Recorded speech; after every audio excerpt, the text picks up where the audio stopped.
Hello everybody, this is my 36th review of films to come out in 2025, and today we are talking about Together, directed by Michael Shanks. This is Michael Shanks' first feature film. It stars Dave Franco and Alison Brie, who are actually married in real life. This is a body horror film. It's also kind of a comedy. Would I recommend Together? I gotta say no. But take that with a grain of salt and definitely continue watching the video, because what I didn't like about the film might not be a deal breaker for you. I did like the performances from the two leads. I thought there was some funny comedy, there's some really fun moments of horror, there's some really great practical effects, and some CGI that works well in the movie. There's some cool lighting and cinematography. I love the blue, dreamy lighting that they have during the dream sequences. If these are the things you're looking for, then you'll probably really enjoy this.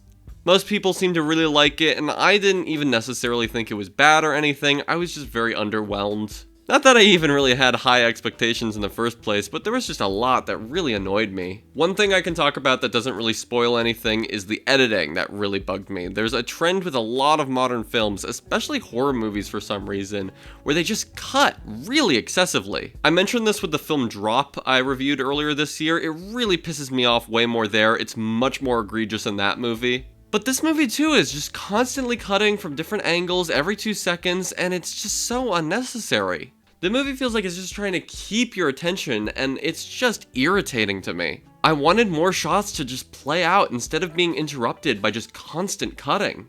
I thought a lot of the editing in this movie was just kind of bad. Like, there's multiple comedic moments that don't work entirely because of the timing. There's tons of jump scares that seem really unnecessary to me. Like, there are entire scenes that don't add anything to the story really, but are just kind of there for a jump scare. I think I have to start spoiling the movie now, so hopefully you've decided whether you want to watch this or not. There's a scene early on where Dave Franco finds a rat in his light, and the rat suddenly makes a jump scare noise.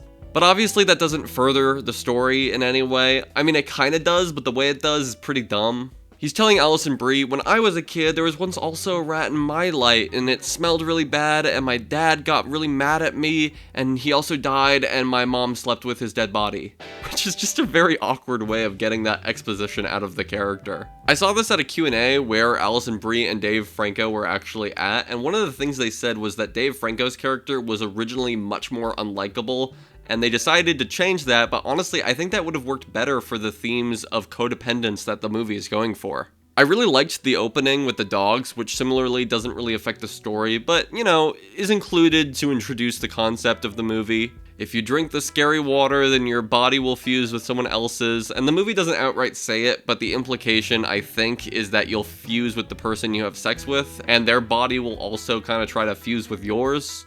But then later in the movie, a little girl who is in a classroom, Alison Brie is a teacher in this movie, and a little girl draws a drawing of her dogs fusing, and Alison Brie is like, "What is that, little girl? Is that your dogs?" And she's like, "They used to be."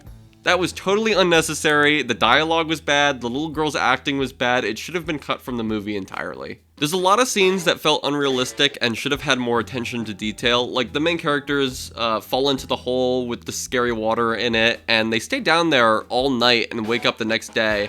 And I guess they just feel ready to leave the next day. I don't know why they didn't try to climb out before, because even though they fell 15 feet in the hole, they don't seem injured at all or anything.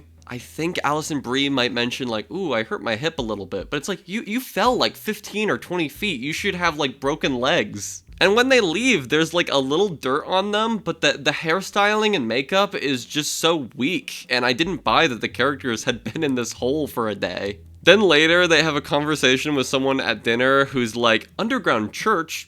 That doesn't sound familiar." Oh, wait.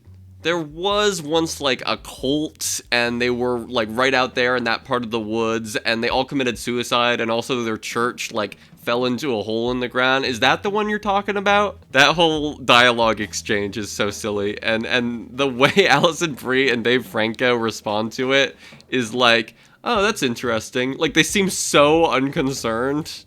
The water essentially moves the character's body without them able to control it. It moves them towards the person that they can fuse with. And the first scene where you see this is Dave Franco in the shower, and Alison Brie is driving, and Dave Franco's body just starts slamming against all the sides of the shower.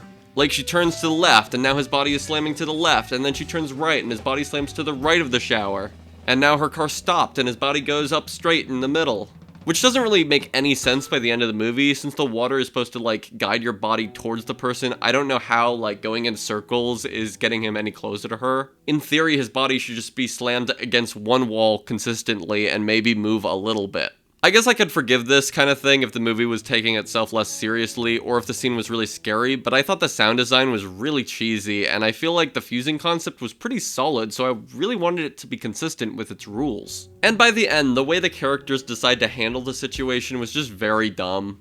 They do the whole horror trope of a character finds a video that explains what's happening, but when it ends, there's a reveal that someone's behind them watch the video. That was dumb and also very cliche. I will say there was one awesome scene in this movie where the two characters are fusing together and they start snorting muscle relaxants. That scene was awesome, genuinely funny, the effects are great, it was the most tense and scary in the entire movie. Everything works really well in that scene. One of the characters goes back to the hole where they find the water, and then they find this monster, which is like one person and a dead person that kind of halfway fused together, and the effect of it is amazing. Like, it's an awesome design, it's really incredible, but I was kind of thinking to myself, like, why wasn't it there before? I can forgive that though, because the makeup is so good, and it also fits the themes of the movie nicely. So yeah, I'm very torn. There's certain things I loved about this movie, but a lot that really annoyed me.